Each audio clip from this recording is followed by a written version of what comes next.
everybody, good evening. I'm going to give you this one chance at the back to come forward if you want to. It would be really nice actually because, you know, it's a very small audience and I think it's much nicer as an intimate audience. So come on over, all of you at the back. I see the very stubborn expression on your face and I'm going to make you come to the front. So, yeah, I know that people like to sit at the back so they can escape if it's boring, but we will try our best to keep you entertained. Super, that's really nice. Thank you all for making it here this evening. I know that it's a busy time in Calcutta, there's so much going on, and so it's really lovely that you're here and that you care about these things.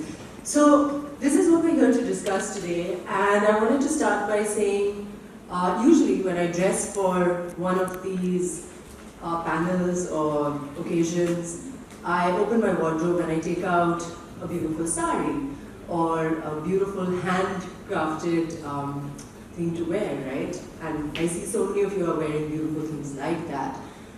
And I'm really proud of those things in my wardrobe, as I'm sure you guys are. But today I'm wearing something unexpected. I wouldn't usually turn up dressed like this. But let me tell you a little story about this sweatshirt. So, in 1997, there were two women in Brazil who decided to put their wares. They had created these really fun dresses in Brazil with local women over there, using local crafts. And they decided to put these dresses at a local market in, I think in Sao Paulo. And everybody loved those dresses, and they started selling them. And they sold more and more, and they became really popular, and finally they had a little store. And eventually, that store made its way to New York City. And they opened this amazing store there. And the brand, some of you may have heard of it, is called Farm Rio. And they took Brazilian fashion to the world. And it's a fair trade company, it's a company that really focuses on the environment, on using sustainable practices. But then they got a call from Adidas. And Adidas said, we love your prints, we love what you're doing with Brazilian style, and we would like to put it on our sweatshirts and our sports gear. And they said yes. And that's a very interesting moment when it comes to handcraft, because it was their opportunity to finally be known as a global brand and to actually put what they've been working on so hard out there in the world. But Adidas, though it is making amazing steps towards greener practices, you know, we do question, would you call it a handcrafted company? So I think that's just one example, and I hope we have many stories and discussions over things like that here today. What I'd like to do is let each of them introduce themselves and their work, and if we patiently listen and learn a little about them, that'll be really nice. And then we can have a little discussion about these things and the intersection of modernity and handcraft.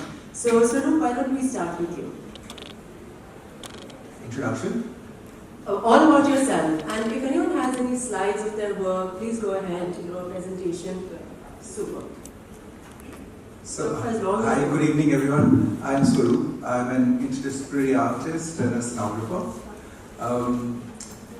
I've been into the field of education for, direct education for about 15 years, and then I'm still involved in academics, predominantly teaching design practices, now being part of different institutional sort of boards to look at how curriculum should be shaped, predominantly working in the fields of art and design, headed with the Dean of Indian Institute of Crafts and Design in Jaipur, for about a couple of years, where we had done some very interesting pivotal work that was happening. I was fortunate to be a part of a lot of projects there. My personal practice of scenography also deals with interdisciplinary work, and I work a lot with artisans and artisanal techniques, and we collaborate to create interesting installations and works. So that's what it is, that's my journey. Thank you. Thank you. Christophe, maybe you can tell us a little bit about your fascinating work itself. Yeah, so I was one of the slide actually. Oh, excellent. Could we play it?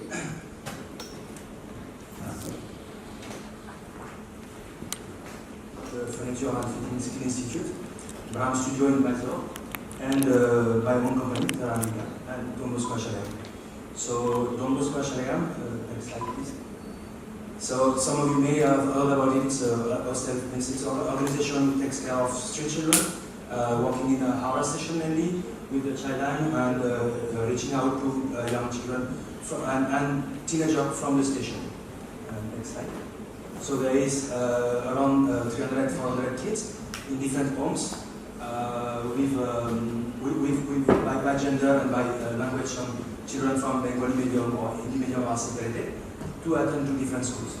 We do a lot of sport, we are part of the general growth team. Next slide. And one very important thing in the Bosco HLM is because the children are sometimes not, children in the station, in the street. They have this,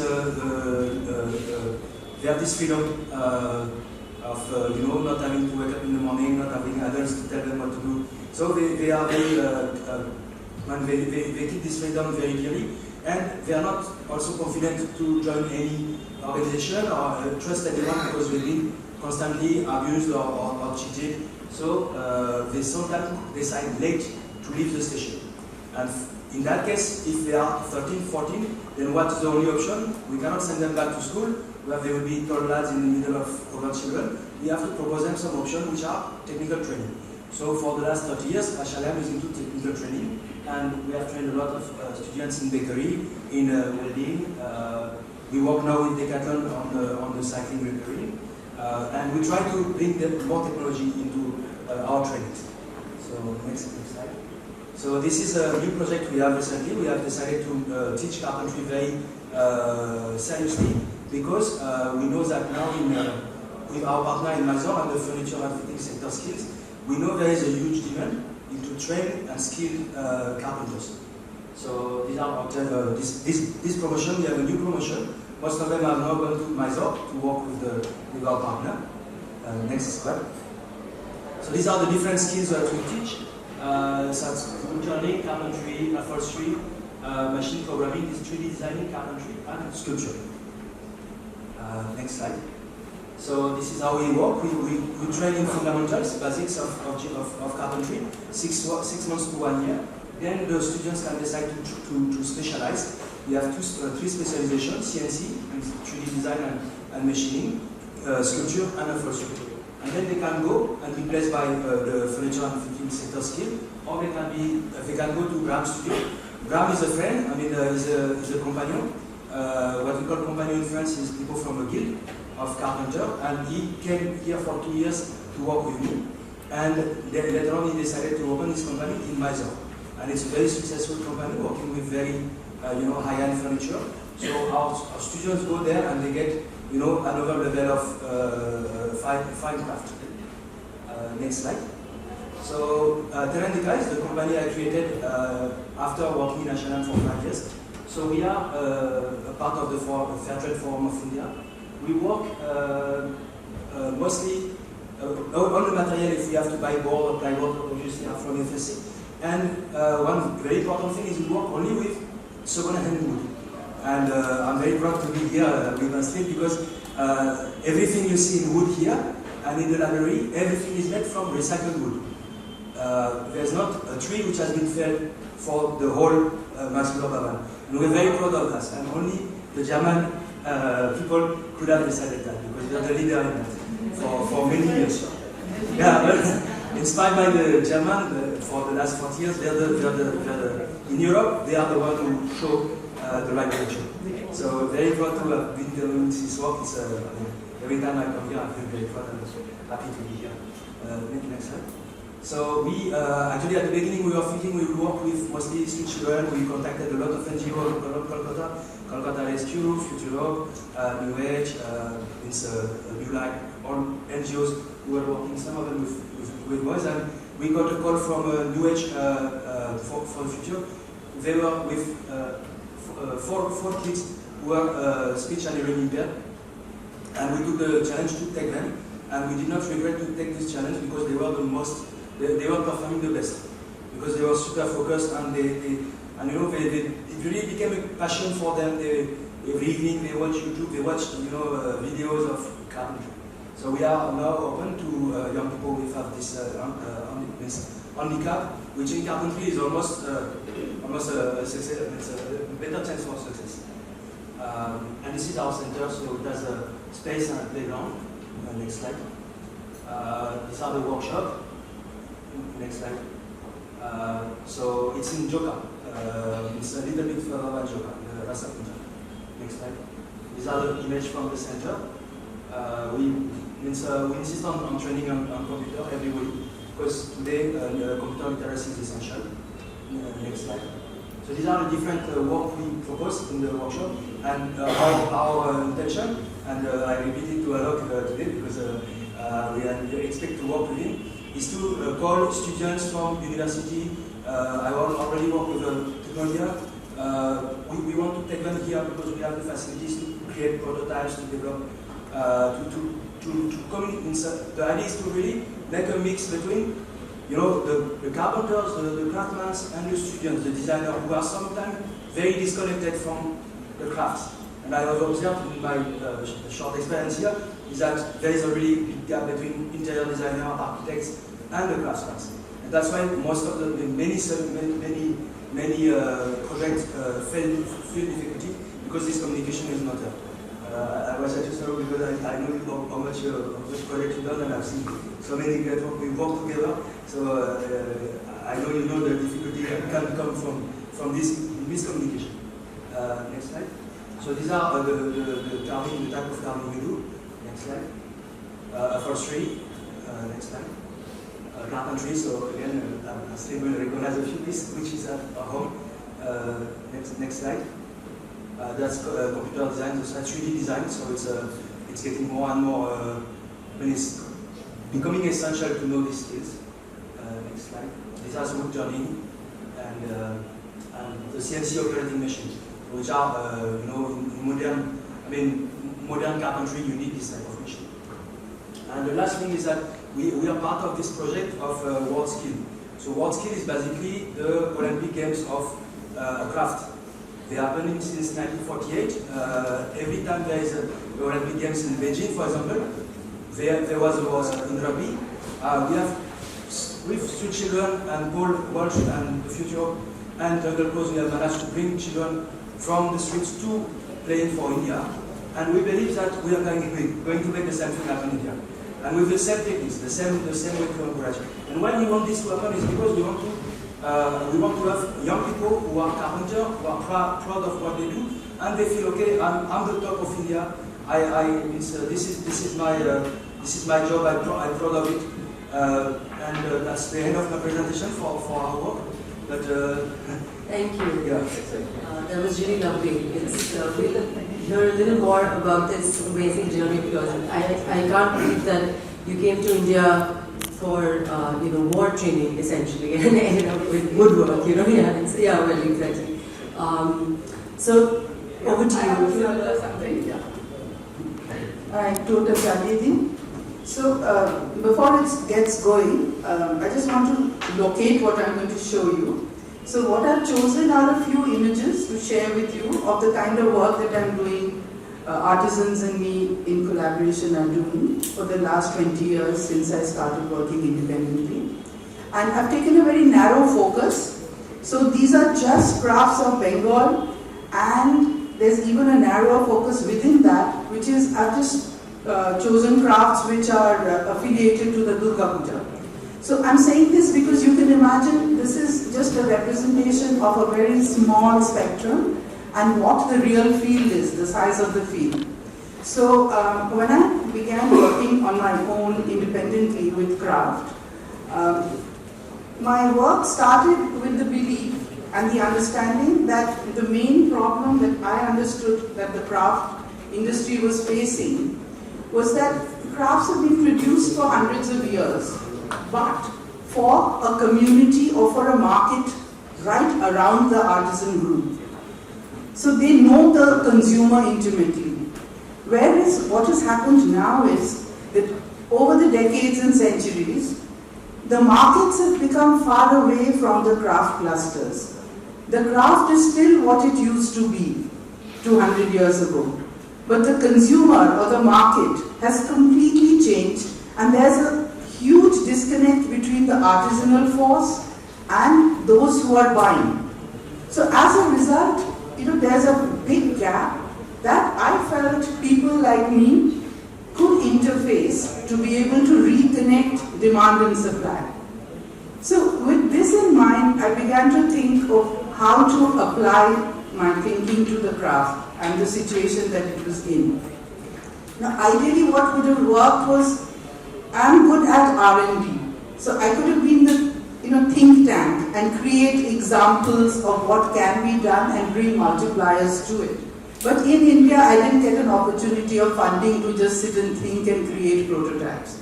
So I had to function as a kind of a turnkey delivery person who from concept to delivery was responsible for everything. So sometimes I was pretending to be a designer, sometimes pretending to be an artist, sometimes pretending to be a craftsperson, sometimes a logistics person, sometimes a packer, sometimes a courier. I mean, whatever it took, I had to be that. And with that kind of readiness, I began with.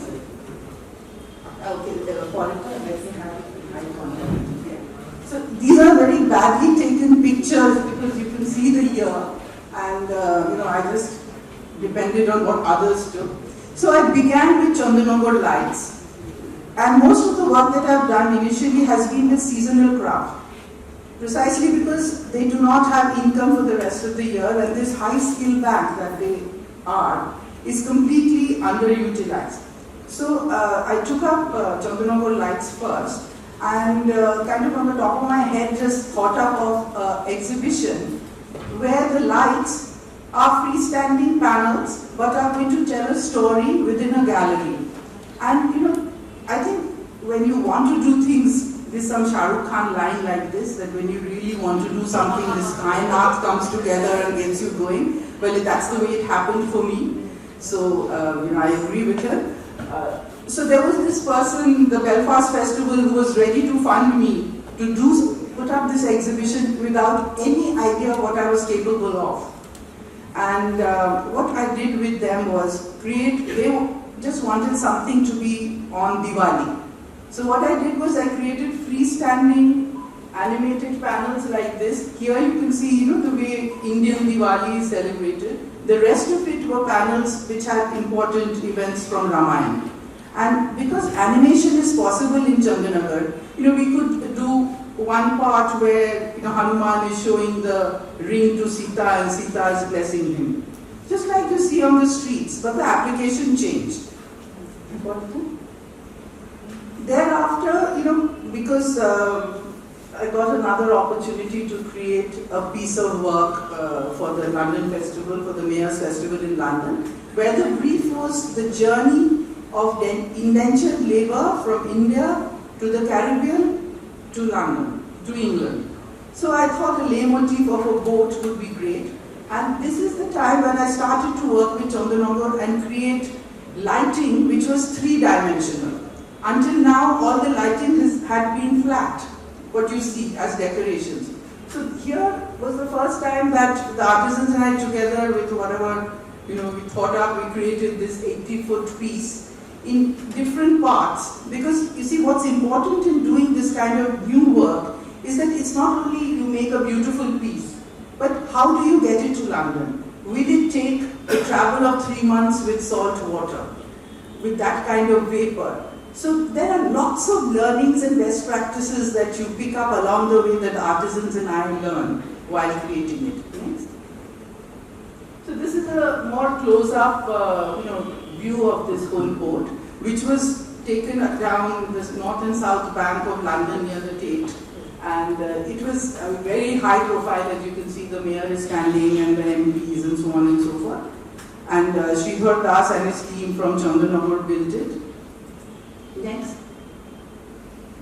And today, about a few months ago, I got this letter for due diligence from Christie's, because the head of that peacock is now being sold as an antique sculpture. Wow. So I thought I should just add it to this presentation, because you wanted something with, in the kind of things that people do to the interiors, like lifestyle. So what we started off in 2003 as an experiment of using these lights in some other way, turned into a sculpture. And besides this, we've next one. We've done 6 feet huge, 3-dimensional during the HIV time and all the puja pandals, the major ones in Calcutta. This is a LED one, which is flat. And here the challenge was that I would create it in Chandanagar, but transport it without any artisan, so that it could just be plugged in and it would come on. Because that is the success of the design. If each time 10 people from Chandanagar have to accompany a piece, it doesn't become viable. This is another challenge because this was done in the month of November and December in Durham, which is freezing, and this was a heritage bridge, the Elbit Bridge. So the health and safety just took us apart. However, 2 things that were learned here were the bulbs had to be injected with silicone because they would just burst at that temperature. So, at each stage there's just so much to learn, and there's so much of that learning getting transferred into the craft just by creating one project. Next. And here, as I've been saying, the best practices all come back into the industry here because the value of lives, these same lives here that we don't care about, is very high in the West. So, these guys have to wear helmets, they are on a crane, things they would have just climbed a light post in somebody's house and fixed these same lights. So, there is a lot of trade-off in the learning to them and also to those in the West because they learn how not to be overcautious and how not to feel so kind of overwhelmed with rules. So there's a great and comfortable exchange between the two. Next, I started looking at pandals. Now, pandals are something that are made, it's an absolute staggering display in Calcutta every year. But the rest of the year, the pandal makers have nothing to do. And this was a time when the designers hadn't entered the market yet. Today, the pandal makers are just the kind of the factory end of the product. The design, the concept, everything comes from somewhere else. So that's yet another story. So this is a small model of what I was trying to make, and the basic idea was to create this in India, in Calcutta, where the labor is available, but then take it apart and flat pack it and transport it, and then reinstall it, but with 2 or 3 people only. So that was, me and an architect company, we together started, because there are things that I cannot deal with, like Shantaji will understand immediately, is if you don't factor in the wind speed, whatever beautiful pandal you make will go flying somewhere. So, these are the things that technical knowledge is necessary and collaborations are absolutely necessary. So it's a small model. So I made this, Harsh gave me space in Swabhumi. And this is how, in the normal way it was all made, but in sections, so that we could flat pack. So the artisans were learning that it's not enough to just somehow put it all together, but to have a clear vision of the way I'm going to reinstall it. So in India, we are very skilled, but we have no responsibility for the size, for the time it takes to make, for the quality control. It just seems like if it's good looking, it's good enough. But I think those are learnings that projects like this have started bringing into craft. So this is in England, in Broadsworth. It's an English heritage project where the main building is on the right, and that houses the largest chintz collection in the world. And what I was making this panel for, the brief was that it was going to be a space where the sum of the chintz was going to be displayed. So this is how they were working. These are 2 photographs. So these 2 men are just doing all the job. So this pleated kind of work that you get in Nodia is almost lost now. It's something that we've done. The little shola panels, the stretched cloth. So this is when it's almost semi-ready. So it was nothing compared to what we do in India, but it became the first example of what is possible. And I think there's a great market in this for weddings, because people have no budget when it comes to weddings these days. So if this kind of a thing can be perpetuated, I can easily see a Mittal or Ambani or someone half that wealth, doing something ordered from India which is going across and being installed. Then I started thinking of Shola. And here what I first wanted to do was take Shola from inside to the outside. Now it's supposed to be a very delicate product, but what I wanted to do was make it waterproof so that it can endure the outside. So for that, I had an opportunity with the Edinburgh Festival. So we made a design, me and my collaborator on the other end in Glasgow, which was part Indian plus part Glaswegian. And this was when I was learning CAD-CAM, I still haven't learned it.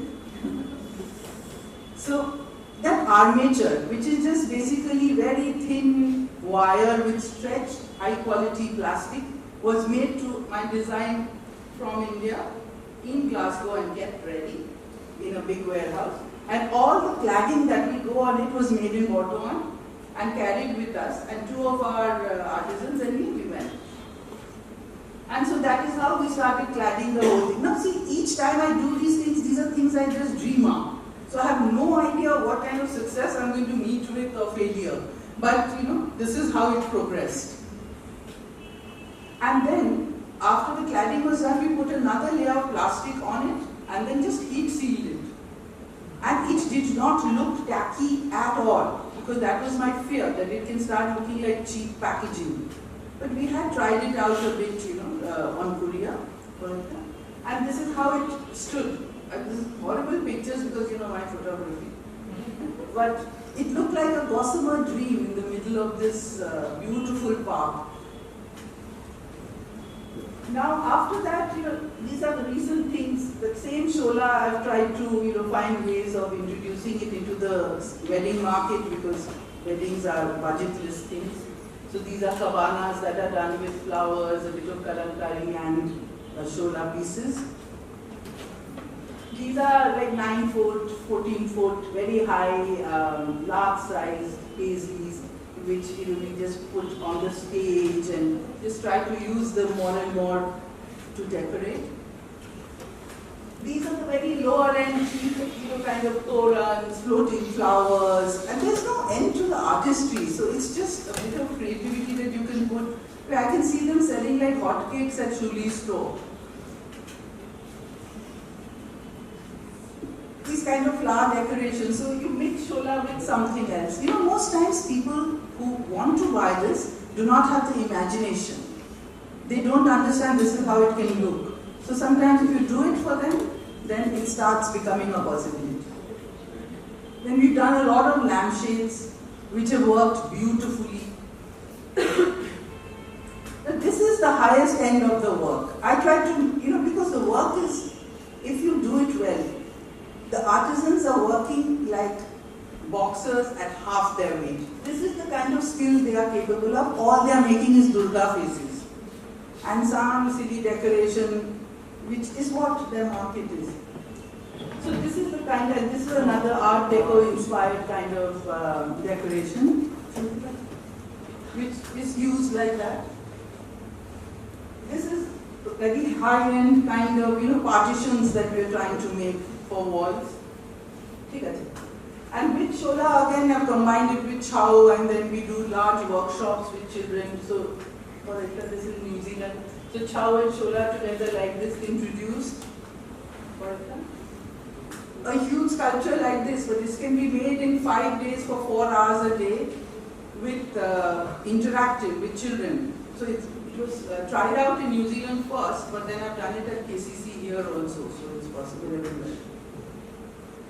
And then we applied it to become an outdoor event. So I think this was in Australia or New Zealand, I can't remember. It was being stuffed with crackers, so that in the Ram Navami style, it could be immolated as a public event.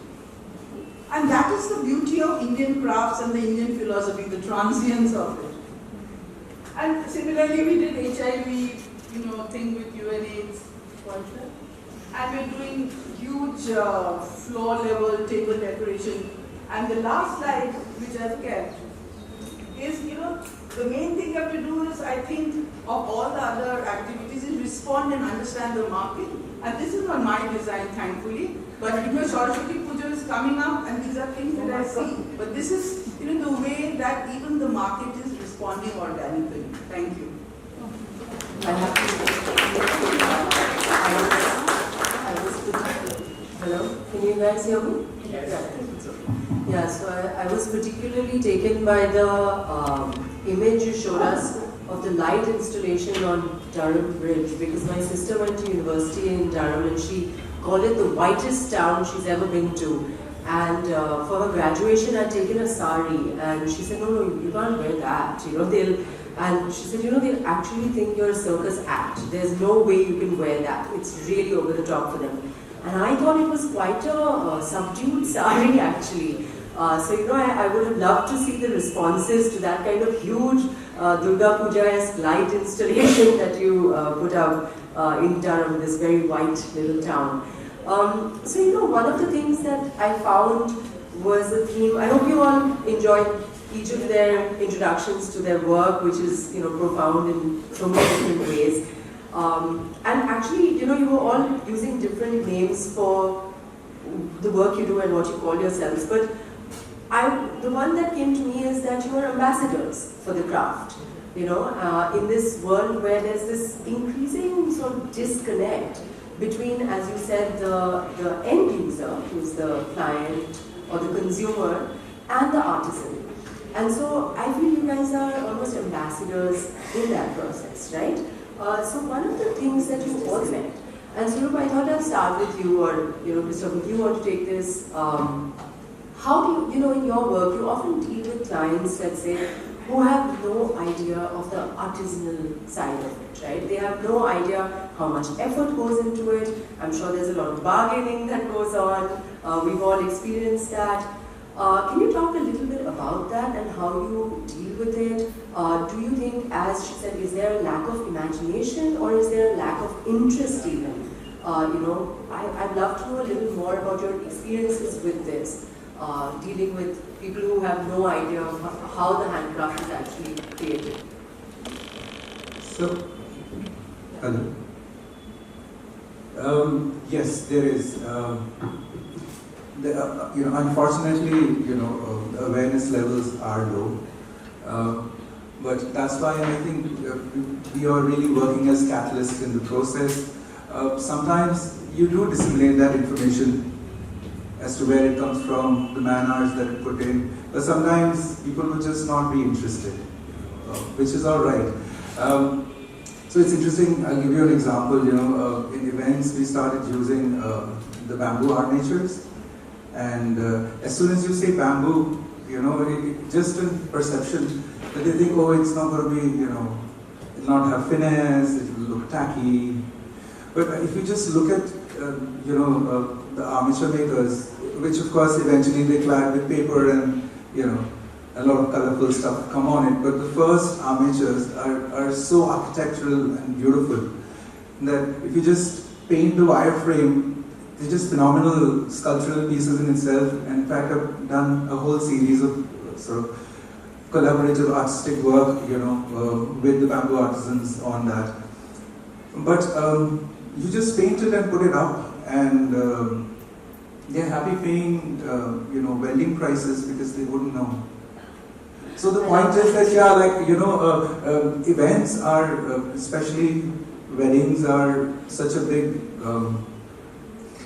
employment generators in that sense. Like a moderate size wedding would have at least 200, 250 people working for maybe 15, 20 days. I mean, that's a lot, And you understand the scale of India and the number of weddings. So even if you don't want, it's a market that you need to address. And it's interesting how, if you just be conscious about it and just induce a bit of craft practices into it, how it can really generate, a lot of employment. We actually have teams in the, near Liberty Cinema, where they make these armatures. And we have teams of about 25, 30 boys who are working almost year-round for us. In fact, what happened during the pandemic was the same because, the scale of weddings shrunk and a lot of these boys didn't have work. So, like one project came and I passed it on, and it was actually, it required 10 boys to do maybe 10-day work. But the guy called back saying, there are 30, 35 boys coming in and saying, are we not good enough? And I said, maybe we just disperse the work, amongst all of them, so it becomes 5 days of work into that many people, which is fine. So it's just an example of how, these sort of practices work. In Shola is another craft, the materials available, and in a sort of an event space, this Nandita's work showed, it really works wonder, and it's exquisite, the detailing. Yeah, again, it takes a lot of time for them to make it. We are entering into this age where you're basically scanning prints and then putting them up, and it's equating to a craft practice, which it is not. So the same way, it's happening constantly. Let's say, with Pinterest, interest, like inspiration all across, but they're also ready material for copy.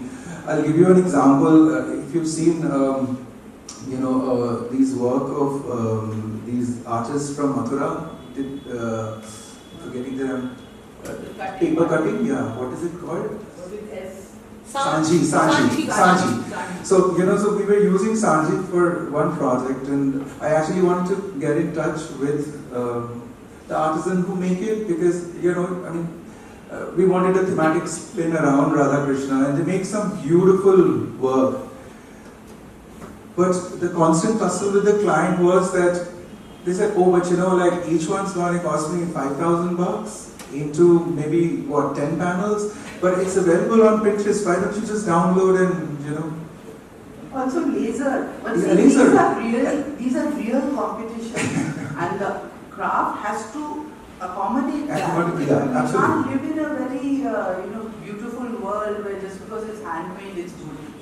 So the reality of life, the economics have all also got to play a part, and you have to position it differently. And yeah, apart from romanticizing about it, a lot of the crafts are surviving because it's more expensive to produce them on machine. In a lot of cases, if not all. So it's not really a romantic nuance. There are actual reasons of why it's still being made with hand.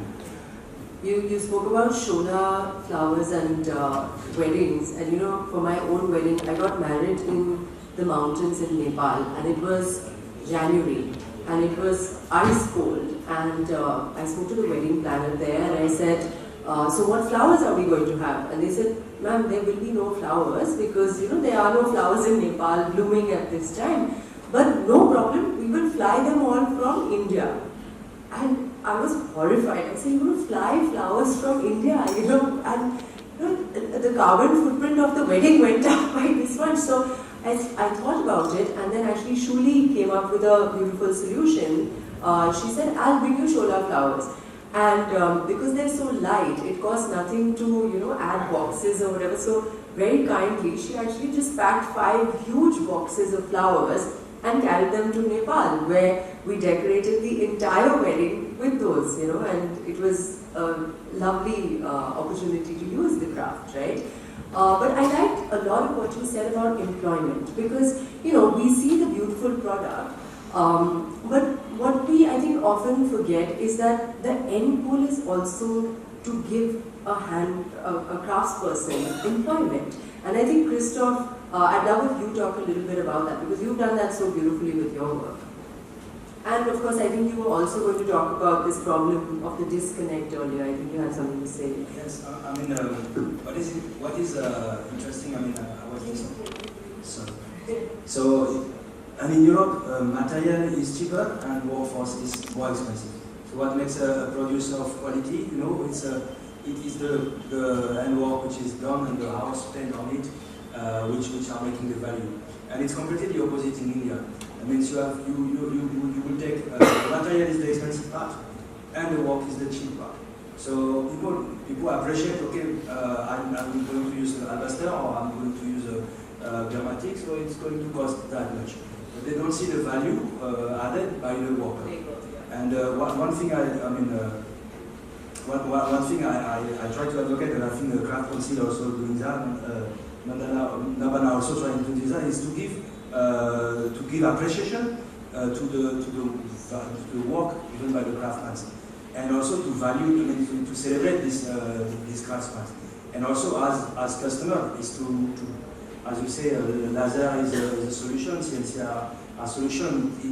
You still need people to assemble them, you need people skilled enough to understand the material, to finish the piece. So there will be still need of craftsmen, of labor. But also it's what we choose to buy as consumer, which can make a difference in the future. So that's my point on the lifestyle. It's actually being a craftsman, craftswoman in Europe is something really, you can be proud of, but in India it's not, and it's badly considered, and it's still a job for the future. And I think it's important that at school level, at university level, we pass this message that craftsmanship is a life, and it's also a pleasurable life, where you find a lot of pleasure in doing things. Yeah, and a noble life, you know. If I may. So it's an interesting story, without taking names.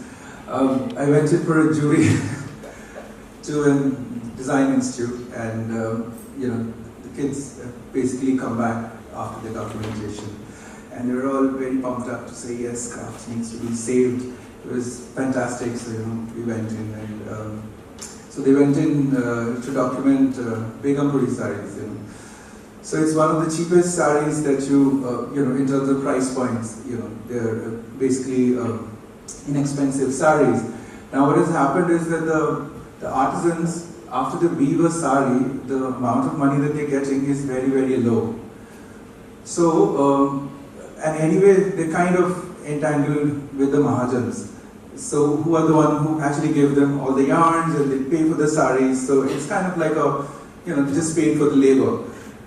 So it's the same Mahajan who actually introduced 2 collar knitting machines there, So instead of getting $100 a sari, if they were knitting a number of collars, they were actually, the kids' perspective was that, no, they're leaving the crafts, how could this be?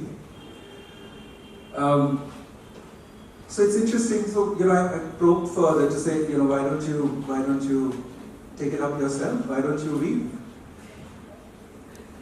So then there was a very interesting sort of a hegemonic discrimination to say, we are designers, but we're not really craftsmen, right? So that's not my job to weave. And that, I think, is, at the core of the hegemony that we go in. Most of, I wouldn't say all, but a lot of the kids who go in with this whole perception that we will design and they will execute, and there is this sort of an unsaid but hierarchical relationship that's already established. And I feel that at the core of it, that's something that we need to address. Absolutely. And the next generation of craftspeople, it's their choice, right? If they want to stick to the crafts or they want to do something else. It's just so patronizing to say, no, but you are from an artisanal background, so you should keep to it. No, and I think vice versa, that if I want to pick up that thread and take it forward, and there's so many threads, fortunately in this country to sort of pull in and start weaving your own cloth, that, I think we should encourage modern day artisanal practices, which is very, very rare at the moment. Yeah, of course, just one case study example of what the conversation is Jyotish Devna. Okay, so he's worked with me now, but I don't work with textiles at all because it's really well looked after by designers, and say Kantha is a very good example of being a home craft to being everywhere on Godiya. Now it has its plus and minus, but still, it's alive. So Jyotish Devna used to be this fantastic muslin weaver, Jamdani weaver from Karuna, and with the help of Roshan Kala Pesi from Parapari Karigar and so on and so forth, I started taking him to Italy, to Spain. We made a miniature loom, this, that. I started taking him to museums, and he started seeing things and making beautiful stuff. on his own in a controlled way. Then his son was growing up. And I kept telling him that why don't you put him into NIFT or Kolkata or somewhere, so that the next generation is an informed artisan and not someone who learnt it like you, but by choice. He's not going to be able to put in the hours you put in just for work. He wants to have the lifestyle also, and an office and all these things that, you know, it's aspirational. So Rajiv was also trained. Now today what has happened is, he is an absolutely super businessman. All of raw mango, everybody is supplied by Rajiv. He turns over crores, but he doesn't know how to weave anything. In the sense, in weave. But would you call him a success? This is the thing. This is And the would you- debate, which which is is the so better short term. So how do you keep this balance? You know, it's very difficult. And that is really, and it's not for us to, you know, like these privileged great urbanites to go into a village and dole out justice and decisions. But it has to actually come from organically. Like, for instance, in my work, I think I've really done well if they tell me to get out. If I'm completely dispensable, means I've really done what I set out to do. If I become the middleman I came to replace, then, you know, there's something wrong in what I'm trying to do. I have a question. You know, the situation we're describing, wouldn't you say it also eventually makes the craft more and more valuable? Because at the end of the day, there's, you know, I was at Dastkar in Delhi a few months ago, and I saw an exquisite sound, just exquisite. And I asked how much it was, and when I heard the price, I dropped it. You know, I said, I can't even touch this, I'm scared. And he said, you're not going to get these saris anymore. And the man and I had a lovely conversation, and he said, ma'am, you're not going to get this anymore. This is the last of its kind. And he said, I suggest, don't buy it today if you can't, but buy one of these if you like them and keep it because it's over. You know, and the reason he can charge what he wants for it is because it is over, right? It's ending. And he was very proud of the next generation for not taking this up. You know, so my question to you is, what is that to the value of a craft, and where do people like you come in this story? So if you just take the example of Baluchari.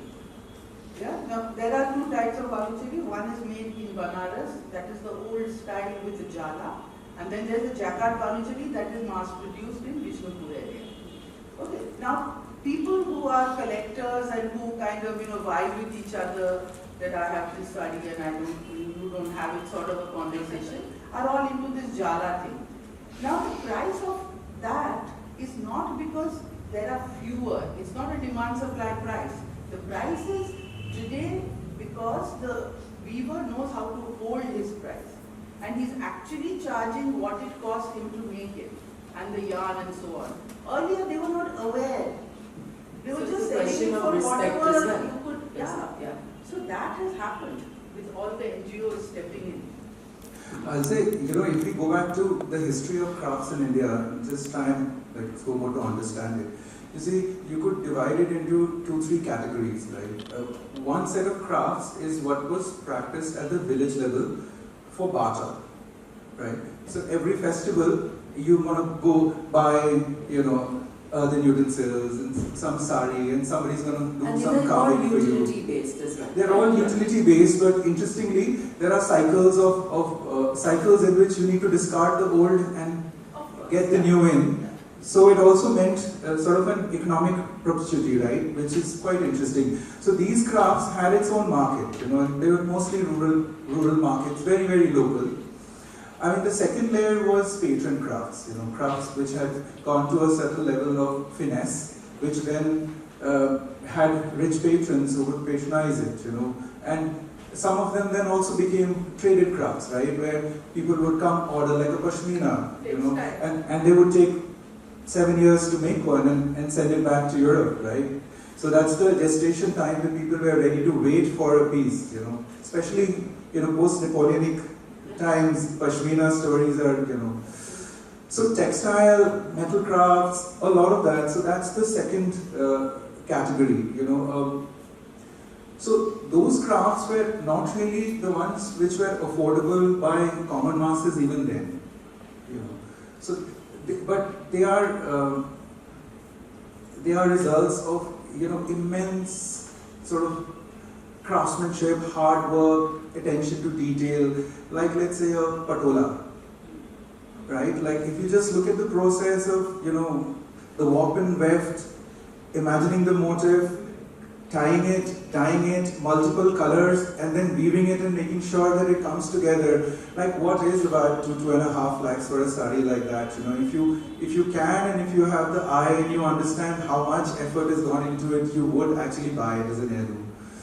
So I think, yeah. I just step in here to just say that, you know, it's not that people don't have the money. Pepsi, Sabyasachi saris are selling for any amount. But it's become aspirational.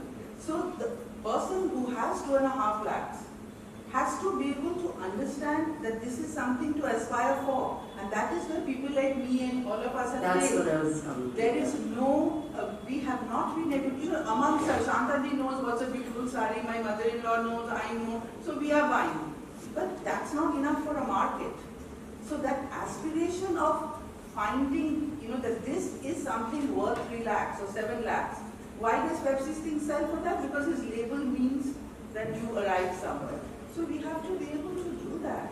I mean, it's So not it's the the problem of stories the we Also, tell. Nandita, just to add on to what you're saying, my perception is that maybe crafts can, like design, can have many variants, no? And it can address different needs. So the question is, let's say a younger generation buyer, you know, who is buying more, changing frequently, and of course, with the whole talk of slow fashion, which is still not slowing down, you still need things which are inexpensive, which can be replenished quickly. And for a young audience, crafts are not viable, you know. So maybe smaller knickknacks, but maybe you could go to a mala and buy interesting things, you know, which fit into your budget. So crafts can also. There are many different levels. Levels, exactly. I think Fabindia is a very good example of how to make accessible handmade. And you know, we need other than textile version of that. I think also when we're just talking about handcraft and sustainability as well, you know, even a Fab India is actually quite fancy, you know, and I think the simplest thing also of when we're talking handcrafted, and if you come, you know, really localize it, just the simple act of, say, since we're talking about clothes, buying textile yourself and having it stitched locally, creating your own design. Even, I mean, that, you know, it's incredible what the local tailor economy is like as well in India, right? But then that And I'm talking deserves about to such a change, small- like what he said. That somebody who can make a kurta should be charging 300. He should be charging 3,000. Yeah. Sorry, Christophe, will you jump in? One thing I was very upset to see disappearing in Kolkata only was the chai cup. This is actually craft, and this is a sustainable, and this is an excellent answer to the plastic. And the little plastic one that's Now everywhere it's now. everywhere. So this is also craft, and this is handmade, and this is what we need to preserve also. And also handcrafted doesn't mean that it necessarily is that, you know, it's like khadi that you spin with your hand and, you know, machine can come in and it is, you know, it's also And about that's how what much the ease labor is of the gone into it. worker, the ease of the worker is also important, right? When we talk about fair trade and things like that, we're also looking at that. Unfortunately, I think we're a little bit out of time, but I want to ask if there's any questions, because I think we have about 3 or 4 minutes, and you know, it's rare that we have a I think panel. everyone's here for the music. There are no No questions about craft. questions? One question? Anyone want to ask? Okay, then we'll call it an evening. Okay, thank you so much. Thank you guys. This was really fantastic. Actually not using plastic water bottles. It's one of the few events I've come to. Congratulations, whoever is responsible.